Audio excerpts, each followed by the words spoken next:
A state government-funded plan is calling for tobacco-style taxes on carbon polluters to help tackle the growing threat of killer heatwaves and disease outbreaks. The state opposition wants Palaszczuk to rule out any new taxes, but the government backs a national price on carbon to tackle future health emergencies.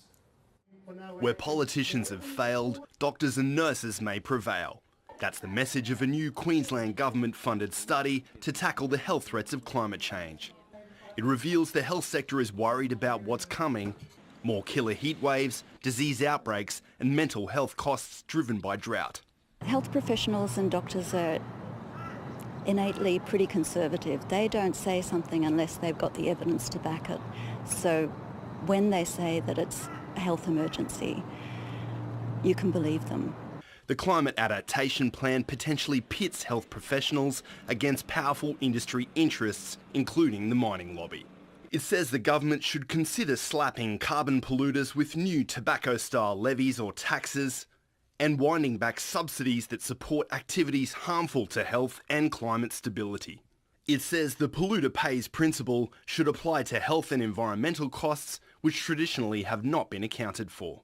The plan also says doctors and nurses are highly trusted and can sell the message that climate solutions are a priority. We're getting a lot of different mixed messages from different parts of the media, from different areas around Australia, different politicians, and we really need the science to drive the debate. Almost certainly they could do a better job than politicians. I think it's scientists who've done their job. In this case, medical professionals have done their job. It's politicians who've failed to deliver the kind of action the community wants to see on climate change. The study says it's disadvantaged groups most at risk from climate change that are less likely to get good information about it.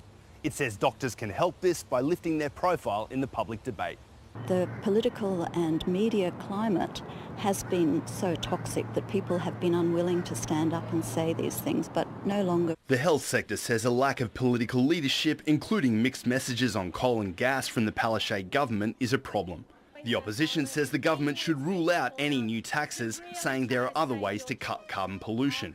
Stephen Miles says there must be a price on carbon, but it has to be national.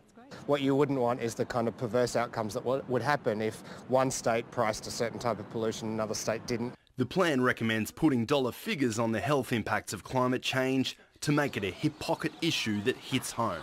Josh Robertson, ABC News.